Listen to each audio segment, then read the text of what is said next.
Happy 3 p.m., day one of Manifest. Welcome, everybody. Welcome to All Things Trade and Tariffs. Please raise your hand if you feel like the past 10 days has felt like 6 months at a minimum. Yep. Thanks. We're going to have some fun with all that today. I'm Maia, Benson, Chief Business Officer at Flavor Cloud. Really excited to talk all things trade and tariffs. I've got an amazing panel with me today.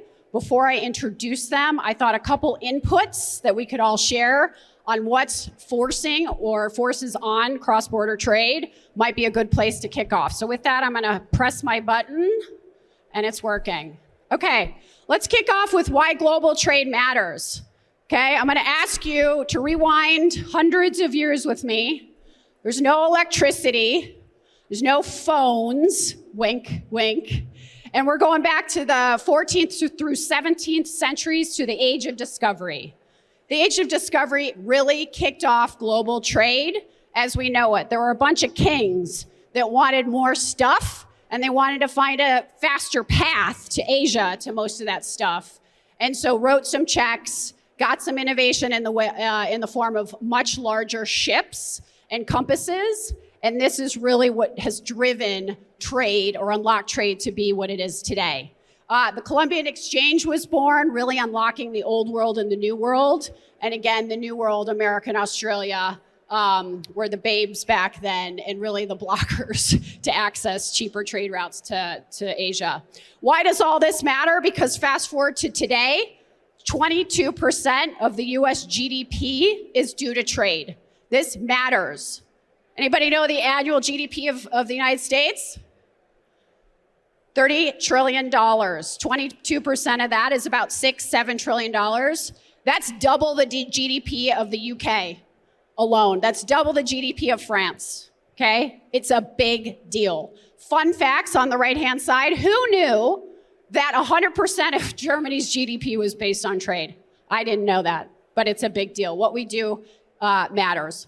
All right, let's talk about cross-border parcel. It's going to be $1 trillion in about 4 more years in terms of total spend. It's growing faster than domestic. I got into this cross-border game in 2013 when we powered $1 billion worth of eBay sellers global commerce. At that time, it was about 2.7% of all of the total pie of GMV for eBay sellers. Fast forward, I joined Shopify in 2016. About 3% of Shopify merchants' GMV back in 2016 was cross-border. When I left in 2021, it was 10%. Fast forward now till 2025, guys, it's north of 15%, okay? Growing faster than domestic. B2B is 35 times the size of D2C. Hope you guys are getting the gist of some big numbers here. What's driving all this? A big time set of social commerce, right? Who's not bought something from an influencer online? Great. Yeah, it's going to be, influencers alone are going to account for 20% of the growth of commerce going forward. It matters. Some big time trade wins are underway, guys. Again, we've all lived in the past 10 days, what feels like at least 6 months. China to the US lanes are going to decrease. You're going to see a lot more running through Southeast Asia and India. So these trade winds are shifting. Why? Because there's a whole lot of protectionism growing. We read about this in the news every day. We're living in literally a regime change world right now. If you look at the US, you look at Canada, you look at France, Germany, South Korea, some major change happening at really a regime level. I can't read this one. De minimis. Change is already happening. So even before all of us woke up on December 23rd with Mexico announcing new import tariffs, the regulations have been growing before that. Increased or decreased de minimises have been on the rise, candidly, for the past 5 years. Again, we woke up on December 23rd to some pretty significant news from Mexico. Anybody in the room impacted by the increase in tariffs for apparel going into Mexico? Anybody living that firsthand? Okay, phew, really glad to see. Top 30 Shopify brands were living on the border of Mexico with a whole bunch of apparel inventory that have been affected by these new tariffs. Everybody saw, hopefully, the January 14th CBP push to kill 321, right? 321 is those low value shipments, less than $800, coming into the United States, duty and tax free. That has been proposed as of January 14th to be eliminated. And now let's fast forward to the past 10 days, not even. We have our new administration. This slide is 7 to 8 days old. So what's happening as of now? On Monday last week, he threatened and signed into, not just threatened, signed into effect 25% tariffs for Canadian and Mexican imports and 10% tariffs for Chinese imports. Canada and Mexico currently have a stay of execution until March 1st, so stay tuned. All imports coming in from, let me say this correct, because I spent last week on the phone with national media, so I don't want to play into what has been the language. Anything with a country of origin, made in China, coming imported from anywhere, France, Germany, Canada, it doesn't matter, has a 10% tariff as of Tuesday midnight last week. So that is what's in play now. Many of us that are living this, raise your hand if you're living this. Anybody have country of origin products of China in this room? Oh, come on, really? We gotta talk. Amazing, thank you for raising your hand. The 321 Fast Pass clearance was also basically negated as of Tuesday. Fast forward to Friday, that negation, meaning the Fast Pass claim being closed, has now been opened as of Friday temporarily until they can get the systems in place to start moving those goods through the customs lanes. I can't see returns. Gosh, returns. Nobody talks enough about it, returns. Returns, just imagine $11 trillion worth of returns in the next 4 years. 20 to 30% of that's cross-border. Cross-border returns, who lives this today? Who's got returns moving cross-border? Yeah, so we can talk. It's a lot of cost. It really meaningfully impacts the unit economics, as everyone knows, and duty avoidance or duty drawback types of mechanisms are really not available for most at scale. All of this, you guys, creates massive headaches for all of us in this room and beyond, and especially for the operators, of which I'm lucky enough to have many on this stage that are saying now, kind of keeping abreast and managing all this geopolitical instability and all these tariffs and trade barriers are giving them like the number 1 and number 3 headaches. Gosh, we're all consumers. Now, what are we living? Every day, $12 eggs, $8 gallons of milk, inflation, inflation, inflation. We are moving to caring more about cost than speed or time, right? So we want our stuff. We want to know when it's coming. So trust matters on knowing when it's coming. Trust matters on how much it's going to cost, but we don't need it tomorrow or even 2 days from now anymore. Thanks, Dilip and McKinsey, for that great work. And then lastly, we all as consumers are optimizing for cheaper goods. We're willing to trade, again, quality for cost. I introduce myself. I'm here with Flavor Cloud. I'm going to take 3 seconds to just talk about what we do. We're basically a global conveyor belt, logistics conveyor belt, to move D2C and B2B parcel through pallet volume around the world, anywhere to anywhere, 220 countries wide. With guaranteed landed costs, so full predictability, and we cover all liability and risk. We handle everything on the selling side, so we make sure all of your landed costs are accurate in checkout. If you want to market price all of your duties and taxes into your product, we can handle that at a local market level. And then, as I mentioned earlier, all cost for duties, taxes, and fees is guaranteed at checkout. So really important wires into helping you drive conversion on the front end. And then on the back end, all the automated compliance, all the in-region fulfillment, reverse logistics. I saw one hand go up. We handle all of that.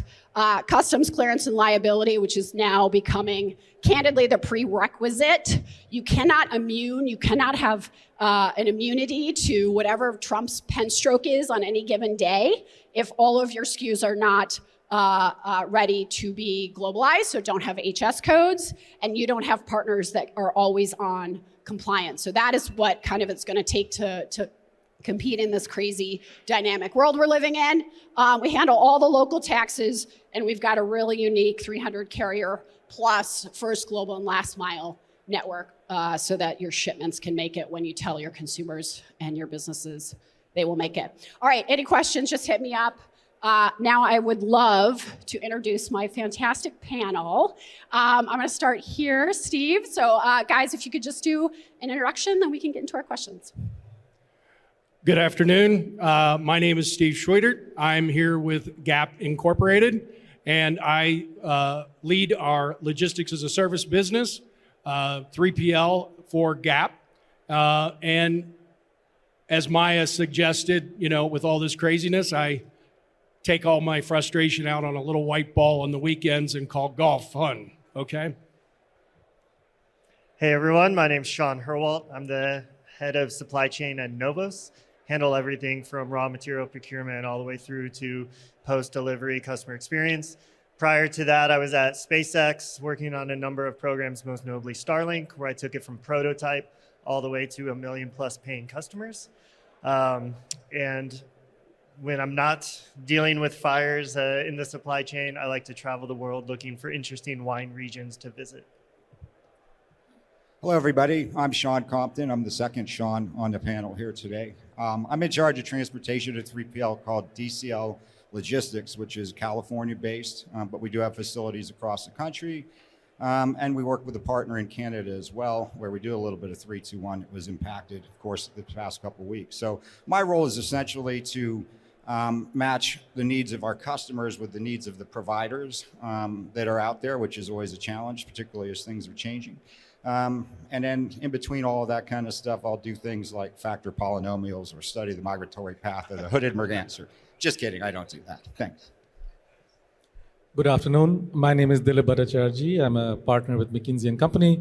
I've spent over 25 years helping other clients move people and goods around the globe. So that's what I do for a living. Excited to be here. Hi, I'm Rathna, Sharad, founder and CEO of Flavor Cloud. I have almost 3 decades building cross-border route optimization solutions around the world, also working with global trade and customs organizations around the world. Also a couple decades in e-commerce, enabling brands of all sizes. So really excited to be here. What do? I like to dive everywhere I travel. In the ocean. In the ocean, scuba diving.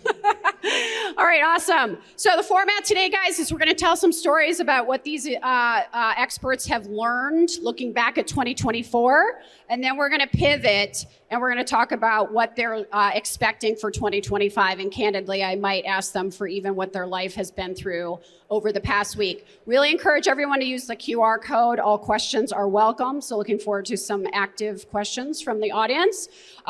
So let's kick off. Whoever wants to grab the mic, what were the top issues for all things cross-border that you had to navigate in 2024? I think some of the biggest challenges that we faced in last year was the face of these the face of the changes that were coming that were known, right? So there was, although these changes happened in real time over the last couple of weeks, there were a lot of winds of those kind of things that were coming up. So it was really to get an understanding of all those different changes, what that it could impact in order to help to be prepared for what did actually happen. Of course, there was no way of knowing what was actually going to happen, and probably what I thought happened this morning could have changed by now. It's happening so fast. But it did help to be a little bit better prepared for what actually happened. I would say I'm new to this game. While I may be Gap Inc. and we're a very large company, we just started servicing other clients out of our buildings, and we are now doing cross-border. And thanks to our partners at Flavor Cloud, they're helping us tremendously in this effort. But for us, or for me, this has been a huge learning curve. And I'll be honest with you, I'm still not sure I understand how to do it. But every day is a challenge, and there are just a number of things that, quite frankly, continue to keep me up at night, like, what's the right address for that place over there? Or what am I supposed to do? And what's that document they want? I don't understand. But trust me, it's all a lot of fun. And quite frankly, I'm probably just too new to this to be really scared by what, Maia keeps talking about this past couple of weeks. Sean, as a brand, tell us what you learned in 24. I know it was a really exciting growth year for you. Yeah, 2024 was a great year for us as we grew. And when it comes to international, a lot of what we experienced was just unknown. We've got a product that's taking off, and Canada and Australia seem to really buy into the story and the product, and the growth there was somewhat unexpected. And in 2024, we saw increased scrutiny from Canada specifically for our product, things around de minimis, and just the border crossing itself was pretty challenging. And these were things we tried to anticipate, but we didn't know as a new company starting out, and the growth that we had. So we saw at one point Canada's point of emphasis was on the supplement side, which is where we play, and a large portion of our shipments were getting rejected. And I had calls with Flavor Cloud going like, "What's going on?" But really, what I think the point is to surround yourself with partners who are smarter than you in areas that you recognize aren't your expertise. And with partners like Flavor Cloud, we were able to quickly understand exactly what rules we were in violation of and put together a quick roadmap. Like there's the long-term win, but then we were able to find something short and quick that we've been able to implement to overcome that. Rathna, biggest learnings from 2024? Yeah, I think we have different perspectives than partners and brands here, in that the biggest change is obviously all this flux that's happening real time, the fluidity. It's really about ensuring compliance. We tend to be importer of record, exporter of record, and really automating these transactions and making sure it's seamless, right? So that was, obviously it's been happening all along, and it's just more frequent now is the way to think about it. The second thing we saw that was really interesting, and it's been happening over the last 2 years, is diversification of the supply chain. So I will say that in region fulfillment, it's happening a lot faster for brands than it used to be. Obviously, that has very big implications as well. That's what I was going to say. Who in this room has inventory outside the United States in multiple geographic footprints? Okay, huge trend that we started to see breaking in 2024, and brands candidly and shippers candidly of all levels, and at smaller GMV levels than candidly I've seen before. So just want to echo that. Okay, so if we look back at 2024, guys and gals, what was the driver of cross-border growth? Maybe Sean, we'll start with you. Yeah, I think we're in the social media age. There's a lot of demand and interest and awareness coming from that. So I think that's what, for us, we saw a lot of our growth specifically in that way, and more so in the international side, where we're not actively advertising in these regions, but we're seeing growth. It's like, what's driving this? So we've seen like the social media, the TikTok shop, all of this really start to make a difference. Well, I think for me, at least what I've seen is in talking with my clients, a lot of the Temu, Shine, what they're doing and how they're showing up, and U.S. companies wanting to understand how to compete against that and are opening up the market. And for me, again, the growth is that there are markets out there that are big markets, and our clients are coming to me asking, how do we get into Australia, Germany, France? How do I get into Mexico? How do I get into Canada? And for us, we continue to see that trend even going into this year as well. I was going to say, perhaps the one word I was asked more about in 2024 than ever before was the word de minimis. What is de minimis? What does this mean? So it just became like this popular thing everyone was trying to understand, which is related to the question about Temu and Shane. What drove it is, everyone fixates on that. There's a Wall Street Journal article about it and all that. But if you actually look at the economics of the model that these e-com players are doing, fulfillment all the way from warehousing, storage in mainland China, air freighting 60, 70 freighters every day, I believe, something like that, or even bigger today, direct to the big consumer destinations, and then parcel.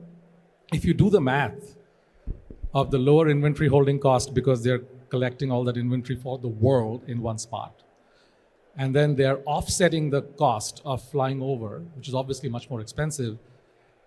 So the net total cost of the product, these small little products landing at your doorstep, is pretty much at parity with moving it in a big, ocean container, getting it to Prince Rupert, then holding it for 3 days, then again running it on a train, et cetera, et cetera, et cetera.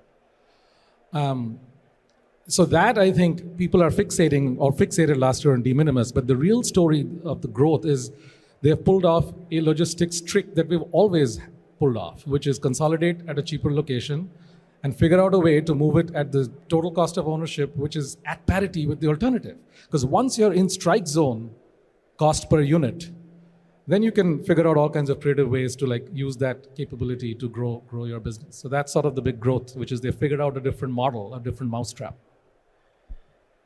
Sean, DCL, did you have something to add to that? Yeah, I think one of the things that we're really starting to see in the 3PL space is, we deal with a lot of brands. We deal with a lot of startup brands that maybe just sticking their toe in the water of international cross-border. But we also have some very mature brands and some consumer electronic brands and some other things that are quite large and have business-to-business needs as well. So you've got all these different kinds of channels. Some of these transactions are quite large and have different requirements than the others. So it's navigating all of the complexities around those kind of things too, or what we're starting to see a real shift towards in our operation in particular.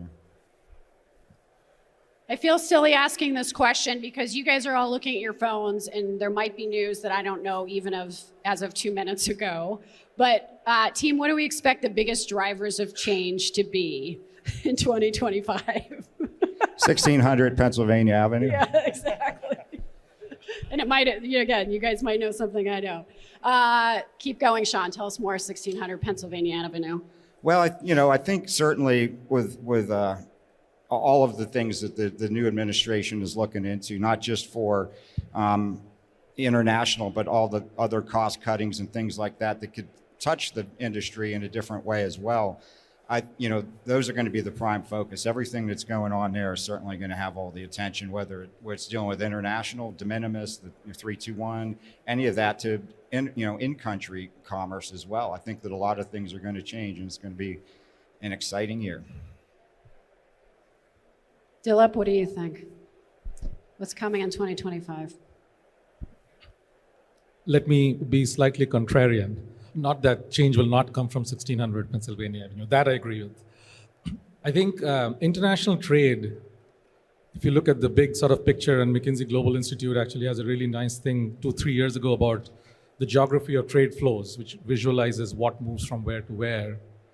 We are deeply, deeply, deeply interconnected across the world. For everything that we produce, there are so many second level, third level, fourth level things that move across countries. For any product that we pick up in our hand, there are so many countries involved in the production of that thing that in the grand scheme of things, that changing that big flow will take time. It doesn't, right? Just because you put a tariff, that changing that flow, finding a different source for a certain, high tensile steel, it's not that straightforward. Of course, there'll be distortions that are near term. Of course, there'll be some scrambling in the near term. But the big sort of changes, new areas of production, new shifts, they take more time than we think they do. And we saw this in the prior Trump administration. If you actually look at the numbers, things move slowly every quarter, relatively slowly every quarter, not abruptly. Nothing changes overnight. But of course it will move. Of course it'll become much more, we call it this geographic distance versus geopolitical distance in the McKinsey Global Institute research. It is very clear that in the last 8 years, geopolitical distance of trade is reducing. This is not just US-China, US-Mexico, US-Canada. All countries that are geopolitically closer to each other are becoming tighter and tighter and tighter in trade across all products and all commodities. This is true in the EU. This is true in North America. This is also, by the way, true of BRICS. So there is clearly a shift that is happening for the last 8 years, perhaps now accelerated somewhat in the last 2 weeks. But the direction of travel is very clear. We are becoming less and less interconnected from a geopolitical standpoint, and our trade flows are shifting to become tightly and more tightly aligned with allies, however you define that. I think COVID accelerated a need to diversify supply chains. Dilip, what do you see looking forward at 2025, building on your global footprint and the supply chain shifts taking place? Do you think that acceleration is going to happen given what's happened since December 23rd with pen strokes and new tariffs? This is the problem of being a contrarian. You get all the questions.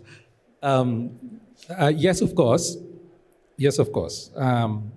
I mean, we've all lived through 4 or 5 completely bonkers years, right? We've come out on the other side. The one interesting nugget, and love to hear from my co-panelists, is for the first time this year, though, in our shipper survey that we run, a longitudinal survey every year with consumers, for the very first time in a long time, speed fell from being like, I want it now, fell from being number 1 to, I think, number 3, don't quote me. It was no longer number 1. I don't know what that means. So and obviously you guys live this. Do you see something like that? But people are at least saying that it's okay to send it a little bit later.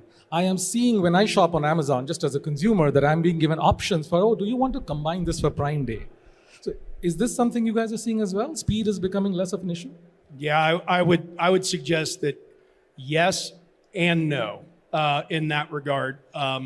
What I, again, from my clients and what I talk about with people in the industry is that while it says it's international, we all know it's going across the world and we all want to be interconnected, we want to sell across the globe, they want the experience to be the exact same as it is here in the States. So whether you want to call it the Amazon effect, whether you want to call it, next day, I would agree with you that we're moving away from speed. I mean, I know in my world, there was always this push for next day, 2 day. We had to get it there. And the truth was, there truly wasn't a value-added proposition in the marketplace for the client or for us as a reseller. So we have moved away from speed, but I would also suggest that the people, the consumer is still wanting to have that experience where they can have their product and know that their product is going to arrive.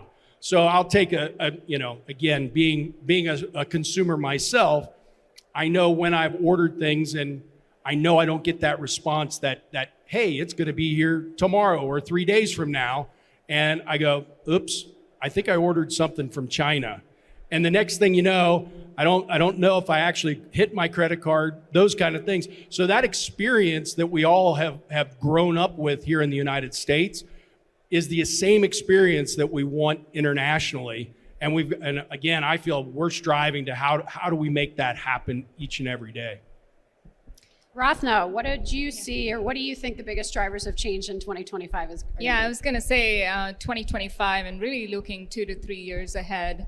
I call it borders are becoming less porous. So it really is trade winds. They just shift. They don't go away. And so when that happens, it's actually, you saw the numbers on, international cross-border e-commerce is just growing. So every government wants a slice of the pie. So it's certainly tax revenue that's driving this, but it's also protectionism, consumer protection, border protection, all of those things. So you're going to continue to see a lot of it, not just the US, which is moving at a crazy pace and back and forth, but really it's happening everywhere. So that certainly is a big aspect. The second thing is it is about supply chain decentralization. I think you're going to see it in many different ways. It's not just from the standpoint of, you're a bigger brand. To go global, you need to have, let's say, an APAC presence and an EMEA presence. How do I make that happen with a regional supply chain? But also really thinking about manufacturing shift. So a manufacturing to consumer, maybe multi-supplier network so that you are not impacted as much by these changes, right? Really thinking about nimbleness and future-proofing your supply chain. So I think these things are going to be really key. Alongside that, there is an undercurrent of B2B. We've kind of seen that over the last 2 to 3 years. To Dilip's point, it's gone from like large ocean drops to a much more nimble supply chain.